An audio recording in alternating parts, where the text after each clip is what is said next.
இந்த வீடியோல நம்ம நிறைய படங்களோட வசூலை பார்க்க போறோம். முக்கியமா ஷேர் டீடைல்ஸோட பார்க்க போறோம். எந்த படம் வந்து பெரிய அளவுல லாபத்தை எடுத்திருக்கு, எந்த படம் வந்து பெரிய அளவுல நஷ்டத்தை ஏற்படுத்தியிருக்கு அப்படிங்கிறதையும் ரொம்ப தெளிவா பார்ப்போம். முக்கியமா இதுல தாய் கிழவி படத்தோட 11 நாள் கலெக்ஷனையும் பார்க்க போறோம். துரந்தர் 2 ரிலீஸுக்கு 9 நாள் இருக்கு. இப்பவே பெரிய நம்பர் கிட்டத்தட்ட 35 கோடிக்கு மேல கலெக்ட் பண்ணிருக்கு. துரந்தர் 2ஓட அட்வான்ஸ் புக்கிங்க பார்த்துருவோம். அது மட்டும் இல்லாம இன்னும் சில படங்கள் அதெல்லாம் என்னென்ன படங்கிறத வீடியோக்குள்ள பார்க்கலாம். நேத்து வீடியோல நான் வந்து ஒரு ஃப்ரேம் ஒன்று வச்சிருந்தேன். ஸ்கிரீன்ல காட்டுறேன் பாருங்க. இதுதான் அந்த ஃப்ரேம். நிறைய பேர் கரெக்டா கெஸ் பண்ணியிருந்தீங்க. ஆமாங்க, அந்த ஃப்ரேம்ல வரக்கூடியது அஜித் அவர்கள் தான். உயிரோடு உயிராக அப்படிங்கிற படம். அதுல வந்து பூவுக்கெல்லாம் சிறகு முளைத்தது அப்படிங்கிற பாட்டு சூப்பரா இருக்கும். அந்த பாட்டுல வரக்கூடிய ஃப்ரேம் தான். இதை நிறைய பேர் கரெக்டா கெஸ் பண்ணியிருந்தீங்க. அதுல முதல் 5 பேர் யார் அப்படின்னு பாத்தீங்கன்னா ஹமீத் தாவூத், ஜெயசீலன், ஹிருஷி, அப்புறம் ஆரிஃப் காதர், பிரபு பிரபாகரன். இந்த 5 பேர் தான் முதல்ல கரெக்டா கெஸ் பண்ணியிருக்காங்க. இன்னைக்கு வந்து நான் வந்து ஒரு 5 பேரோட போட்டோவை போட்டு அந்த 5 பேர் சம்பந்தப்பட்ட ஒரு படம், அது என்ன படம் அப்படிங்கறத நீங்க கண்டுபிடிக்கணும். இப்ப நான் ஸ்கிரீன்ல காட்டுறேன் பாருங்க. பாருங்க, கரெக்டா கண்டுபிடிச்சு கமெண்ட்ல போடுங்க.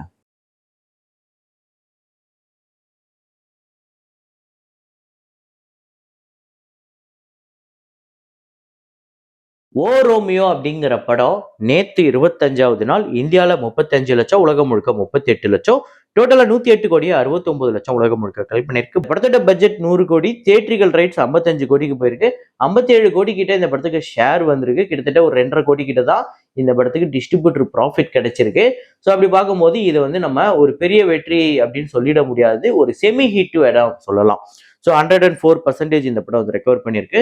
விஷ்ணு விநியாசம் அப்படிங்கிற படம் நேத்து 11வது நாள் ஆந்திரா தெலுங்கானால 28 லட்சம், உலகம் முழுக்க 33 லட்சம், 15 கோடியே 89 லட்சம் உலகம் முழுக்க கலெக்ட் பண்ணியிருக்கு.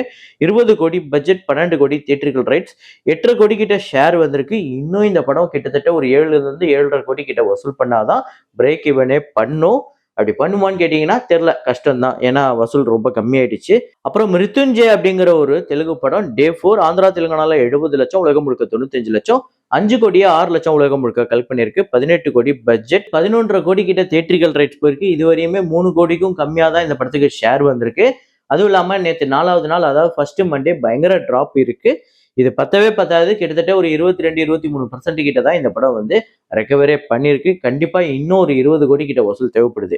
சம்பவம் அதாயம் 1 அப்படிங்கிற படம் டே 4 கேரளால வந்து 33 லட்சம், உலகம் முழுக்க 38 லட்சம், 2 கோடியே 22 லட்சம் உலகம் முழுக்க கலெக்ட் பண்ணிருக்கு. 7 கோடி பட்ஜெட், 4 கோடி தியேட்ரிக்கல் ரைட்ஸ், 1 கோடியே 20 லட்சம் கிட்ட தான் ஷேரா வந்திருக்கு. 30% இப்போதைக்கு ரெக்கவர் ஆயிருக்கு.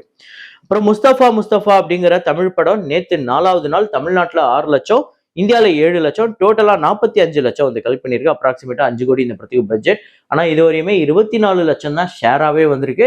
ரொம்ப ரொம்ப மோசமான கலெக்ஷன். காதல் ரீசெட் ரிப்பீட் இந்த படம் நேத்து 4வது நாள் தமிழ்நாட்டுல 8 லட்சம், இந்தியால 9 லட்சம், 54 லட்சம் இந்த படம் இந்தியால கலெக்ட் பண்ணிருக்கு. 5.5 கோடி பட்ஜெட், 29 லட்சம் தான் இந்த படத்துக்கு ஷேரா வந்திருக்கு. இந்த படமே ரொம்ப புவர் பெர்ஃபார்மன்ஸ் அப்படின்னு தான் சொல்ல முடியும். அப்புறம் விமல் அவர்களோட வடம் அப்படிங்கிற படம் நேத்து 4வது நாள் தமிழ்நாட்டுல 22 லட்சம், இந்தியால 24 லட்சம், 1 கோடியே கடந்திருக்கு. தமிழ்நாட்டுல 1 கோடியே 4 லட்சமும், இந்தியால வந்து 1 கோடியே 15 லட்சம், 6 கோடியே 50 லட்சம் இந்த படத்தோட பட்ஜெட். இப்போதைக்கு 63 லட்சம் ஷேரா வந்திருக்கு. இது பத்துமான்னு கேட்டீங்கன்னா பத்தவே பத்தாது. கண்டிப்பா பெரிய வசூல் தேவைப்படுது. இந்த படத்தோட தியேட்ரிக்கல் ரைட்ஸ் அப்ராக்சிமேட்டா ஒரு 3 கோடின்னு வச்சா கூட இன்னும் இந்த படம் ஷேராவே ஒரு 2.5 கோடி கிட்ட எடுக்க வேண்டியது இருக்கு. அதாவது 5 கோடி கிட்டயாவது இன்னும் வசூல் பண்ணணும். ஆனா இந்த படம் இப்பதான் 1 கோடியை தாண்டி இருக்கு. தாய் கிழவி நேத்து 11வது நாள் செகண்ட் மண்டே எப்படிப்பட்ட கலெக்ஷன் அப்படின்னு பார்ப்போமா? தமிழ்நாட்டுல 1 கோடியே 65 லட்சம், கர்நாடகால 11 லட்சம், ரெஸ்ட் ஆஃப் இந்தியால 8 லட்சம், ஓவர்சீஸ்ல 27 லட்சம், உலகம் முழுக்க 2 கோடியே 11 லட்சம் இந்த படம் வந்து வசூல் பண்ணிருக்கு. டோட்டலா 38 கோடியே 95 லட்சம் தமிழ்நாட்டிலையும், 3 கோடியே 8 லட்சம் கர்நாடகாலையும், ரெஸ்ட் ஆஃப் இந்தியால 1 கோடியே 13 லட்சம், ஓவர்சீஸ் கலெக்ஷன் அப்டேட்டா இருக்கு, இன்க்ளூட் பண்ணிருக்க 9 கோடியே 37 லட்சம், உலகம் முழுக்க இந்த படம் 52 கோடியே 53 லட்சம் வந்து கலெக்ட் பண்ணிருக்கு. பெரிய வசூல வாரி குவிச்சிருக்கு. 10 கோடி பட்ஜெட், 25 கோடிக்கு மேல ஆல்ரெடி ஷேர் வந்துடுச்சு. இந்த படம் 9 கோடியே 50 லட்சம் தான் தியேட்ரிக்கல் ரைட்ஸா போயிருந்தது. அதாவது டேபிளாவும் பெரிய ப்ராஃபிட் எடுத்திருக்கு. அதே நேரத்துல தியேட்ரிக்கலாவும் இந்த படம் பெரிய அளவுல ப்ராஃபிட் எடுத்திருக்கு. பெரிய ஹிட்டுங்க. அதாவது இப்போதைக்கு அப்ராக்சிமேட்டா பாத்தீங்கன்னா தியேட்ரிக்கலாவே இந்த படத்துக்கு 15 கோடிக்கு மேல டிஸ்ட்ரிபியூட்டர் ப்ராஃபிட் அப்படின்னு சொல்லப்படுது. 271% இந்த படம் வந்து ரெக்கவர் பண்ணிருக்கு. கண்டிப்பா பெரிய கலெக்ஷன் தான் இது. இது லைஃப் டைம் கலெக்ஷன் எவ்வளவு வரும் நீங்க நினைக்கிறீங்க அப்படிங்கறத கமெண்ட்ல போடுங்க. அப்புறம் துரந்தர் 2 அட்வான்ஸ் புக்கிங்ல ஒரு பெரிய கலெக்ஷன் எடுத்துட்டு இருக்கு. பிரீமியர் பிளஸ் டே 1க்காக இதுவரையும் எவ்வளவு கலெக்ட் பண்ணிருக்கு அப்படின்னு பாத்தீங்கன்னா USA பிரீமியர் $700K, டே 1 $311K. இது ரெண்டு மட்டுமே 1 மில்லியனை கடந்திருக்கு. அதாவது பிரீமியர் பிளஸ் டே ஒன் மட்டுமே யூஎஸ்ஏ மட்டுமே 1 மில்லியனை கடந்திருக்கு. 1.01 மில்லியன். இது மட்டுமே இந்தியன் கரன்சிக்கு 9,33,00,000 வருது. இது இல்லாம மற்ற கண்ட்ரீஸ்லாம் ரெஸ்ட் ஆஃப் வேர்ல்டுல $185K பிரீமியர் பிளஸ் டே ஒன்காக கலெக்ட் பண்ணியிருக்கு. 1,71,00,000. டோட்டலா $1.19 மில்லியன் இந்த படம் வந்து கலெக்ட் பண்ணியிருக்கு. டே ஒன்காக மட்டும், அதை பிரீமியர் பிளஸ் டே ஒன்காக 11,04,00,000. ஸோ இப்போ ஓப்பனிங் வீக்கெண்ட் எவ்வளோ அப்படின்னு பார்த்தீங்கன்னா, நம்ம முன்னாடியே பார்த்த மாதிரி USA premier plus day one 1.01 million, day two $345K, day three $396K. இது இல்லாமல் ரெஸ்ட் ஆஃப் வேர்ல்டுல ஓப்பனிங் வீக்கெண்ட் ஃபுல்லாவே $225K வந்து கலெக்ட் பண்ணிருக்கு. டோட்டலா $1.97 மில்லியன் வந்து கலெக்ட் பண்ணிருக்கு. 18,25,00,000. ஓவர்சீஸ்ல ரிலீஸுக்கு, அதாவது பிரீமியர் ஷோக்கு 8 நாளைக்கு முன்னாடியே 18 கோடி கிட்ட அட்வான்ஸ் புக்கிங்ல கலெக்ட் பண்ணிருக்குங்கிறது பெரிய சம்பவம்.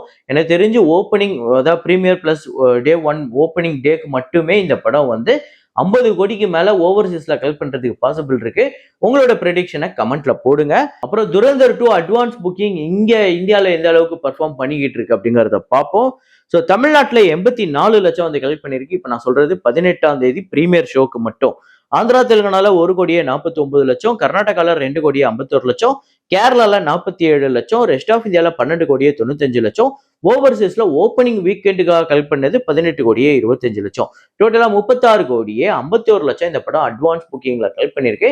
ஒரு பெரிய ஓப்பனிங் வரப்போற நாட்கள்ல எந்த அளவுக்கு பெர்ஃபார்ம் பண்ண போகுது அப்படிங்கறத பார்ப்போம். அப்புறம் நீங்க எத்தனை பேர் துரந்தர் 2க்காக வெயிட் பண்றீங்க அப்படிங்கறத கமெண்ட்ல போடுங்க. அப்புறம் இன்னைக்கு வந்து 9 இயர்ஸ் ஆஃப் மாநகரம், லோகேஷ் கனகராஜ் அவர்களோட முதல் படமான ஒரு பெரிய அளவுல வெற்றி படமா அமைஞ்சுது. அது மட்டும் இல்லாம எல்லாராலையும் பாராட்டப்பட்ட ஒரு படமா அமைஞ்சுது. இந்த படத்தோட தமிழ்நாடு கலெக்ஷன் எவ்வளவு அப்படின்னு பாத்தீங்கன்னா 8,75,00,000 அப்ராக்சிமேட்டா. இது இல்லாம ரெஸ்ட் ஆஃப் இந்தியால 1,25,00,000, ஓவர்சீஸ்ல 65 லட்சம், உலகம் முழுக்க இந்த படம் 10,65,00,000 வந்து கலெக்ட் பண்ணிருக்கு. இந்த படத்தோட பட்ஜெட் 4 கோடி, ஷேரா வந்திருக்கிறது 5,60,00,000 கிட்ட. வசூல் ரீதியா ஒரு சூப்பர் ஹிட் திரைப்படமா அமைஞ்சுது. ஸோ மாநகரம் உங்க எத்தனை பேருக்கு ஃபேவரட் அப்படிங்கறத சொல்லுங்க. அப்புறம் இன்னைக்கு வந்து 31 இயர்ஸ் ஆஃப் பம்பாய், 1995ஆம் ஆண்டு வந்து பம்பாய் வந்து ஒரு பெரிய கலெக்ஷன் எடுத்தது. இன்னைக்கு வரையும் ஒரு ரொம்ப முக்கியமான படம், தமிழ் படம் இல்ல, இந்தியா வைஸே நீங்க ஒரு ரொம்ப முக்கியமான படம் எடுத்தீங்க அப்படின்னா பம்பாய் அதுல ஒரு முக்கியமான படமா இருக்கும். அதாவது எவ்வளோ பெரிய லெஜெண்ட் மணிரத்னம் அப்படிங்கிறதுக்கு இந்த ஒரு படம் போதும். ஸோ இந்த படம் வசூல் ரீதியா 9,25,00,000 தமிழ்நாட்டில், ஆந்திரால 3,25,00,000, கேரளால 1,75,00,000, கர்நாடகால 55 லட்சம், ரெஸ்ட் ஆஃப் இந்தியால ஹிந்தி பெல்ட்ல 13,85,00,000 வந்து கலெக்ட் பண்ணிருக்கு. இந்தியால மட்டுமே இந்த படம் 28,65,00,000, ஓவர்சீஸ்ல ஒரு 55 லட்சம் கலெக்ட் பண்ணிருக்கு. 29,20,00,000 இந்த படம் உலகம் முழுக்க கலெக்ட் பண்ணிருக்குங்க. இந்த படத்தோட பட்ஜெட் அப்ராக்சிமேட்டா 3,20,00,000. ஆனா ஷேரா வந்திருக்கிறது எக்கச்சக்கமா 12 கோடிக்கு மேல ஷேரா வந்திருக்கு. ஒரு மிகப்பெரிய பிளாக் பஸ்டர், தமிழ்நாட்டில் மட்டும் இல்லாம அதர் ஸ்டேட்ஸ்ல பெரிய அளவுல பெர்ஃபார்ம் பண்ணிருக்கு. அந்த அளவுக்கு இது ஒரு பெரிய வெற்றி. இந்த படத்துல இருக்கக்கூடிய விஷுவல்ஸா இருக்கட்டும், இந்த படம் சொல்லப்பட்ட விஷயமா இருக்கட்டும், இந்த படத்துல வரக்கூடிய பாடல்களா இருக்கட்டும், பாடல்கள் காட்சி அமைக்கப்பட்டதா இருக்கட்டும், அந்த அளவுக்கு ஸ்கிரீன் பிளே ஸ்டோரிலாம் அவ்வளவு டெப்தா இருக்கும். ஒவ்வொரு கேரக்டருக்குமே முக்கியத்துவம் கொடுத்திருப்பாங்க. ஒவ்வொரு கேரக்டருக்குமே படத்துல பேசும் விதமா இருக்கும். ஸோ எனக்கு தெரிஞ்ச அந்த கிளைமேக்ஸ்ல வரக்கூடிய அந்த பாட்டு மலரோடு மலரிங்க, ஐயோ அதெல்லாம் செம்மங்க. எனக்கு தெரிஞ்சு மணிரத்னத்தை தவிர வேற யாராலையும் அந்த படத்தை எடுக்க முடியாது. நம்ம வேணா பாகுபலி மாதிரி ஒரு படம் கூட எடுத்துடலாம். ஆனா பம்பாய் மாதிரி இன்னொரு ஒரு படம் எடுக்க முடியுமா அப்படின்னு கேட்டீங்கன்னா அது ரொம்ப கஷ்டம். அதெல்லாம் மணிரத்னம்னால மட்டும்தான் முடியும். இன்னைக்கு ஏதோ ஒரு 2-3 படத்துல அப்படி கொஞ்சம் இதுவானதுன்னா இன்னைக்கு வேணா நம்ம கலாய்க்கலாம். ஆனா லெஜெண்ட் ஆல்வேஸ் லெஜெண்ட் தான். உங்க எத்தனை பேருக்கு இந்த படம் பிடிக்கும் அப்படிங்கறத கமெண்ட்ல போடுங்க. இதே மாதிரி ஒரு வீடியோல இதே மாதிரி கலெக்ஷன் ரிப்போர்ட்ல மீண்டும் நான் உங்களை சந்திக்கிறேன். Signing off Rahman.